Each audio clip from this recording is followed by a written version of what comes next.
m'a dit que j'avais un teint livide, que j'étais raide. Et en fait, au moment où on me sort de la voiture, visiblement, je dois faire un arrêt cardiaque parce que bah, mes proches sentent pas mon pouls. Donc ma compagne me fait un massage cardiaque. Ils appellent les pompiers. Et donc les pompiers arrivent. Visiblement, je reprends connaissance dans le camion des pompiers. Ça, moi, je m'en souviens pas, c'est ce qu'on m'a raconté. Visiblement, je discutais avec les pompiers. Je dis à ma femme que c'est pas possible, que je suis mort et que je peux pas lui parler. Bonjour, je m'appelle Nicolas, j'ai 27 ans et je vais vous raconter comment je suis tombé dans l'addiction au paris sportif. Alors, mon lien avec le sport, il est assez simple. Depuis que je suis jeune, à la maison, on regarde beaucoup de sport, mon père notamment.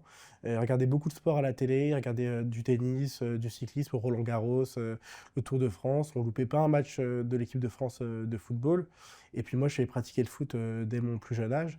Donc c'est assez naturellement en fait que bah, ma vie a été liée à celle du sport. Les jeux d'argent n'étaient pas du tout présents dans ma famille. Et en fait, j'ai commencé à parier assez banalement, j'ai envie de dire, parce que quand j'ai eu 15 ans, arrivé au lycée, j'avais des copains dans ma classe qui ont commencé à parier. Et on avait un tabac juste derrière le lycée. Et donc du coup, bah, j'ai commencé à parier avec eux parce que j'ai vu qu'ils avaient gagné un petit peu d'argent avec ça. Et en tant que passionné de sport, je me suis dit, bah, ça a l'air d'être hyper simple de gagner de l'argent en pariant sur du sport. Je me suis dit, bah, le sport, j'adore ça, je connais ça. Il n'y a pas de raison que je puisse pas réussir à gagner de l'argent avec ça.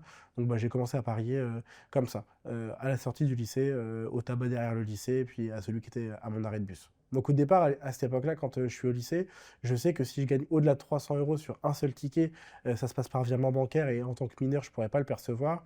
Donc du coup, j'organise en fait mes paris pour être sur des tickets qui me rapporteront moins de 300 euros chacun pour pouvoir les retirer en fait en liquide ou pouvoir les rejouer en bureau de tabac. Dès le départ, je voyais bien que j'avais une pratique qui était différente de celle de mes potes, quoique il y en avait qui étaient aussi addicts, mais peut-être pas au même niveau que moi.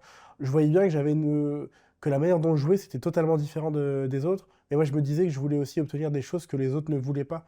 Donc en fait, je me rassurais, je me confortais dans l'idée que bah oui, je joue plus et oui, bah, je passe plus de temps qu'eux à regarder ce que je vais jouer, mais en même temps, moi, je veux en faire plus qu'eux et je veux gagner plus qu'eux. Donc je me disais que bah, le jeu en valait la chandelle et que ce que je faisais, bah, de toute façon, c'était plutôt normal en fait.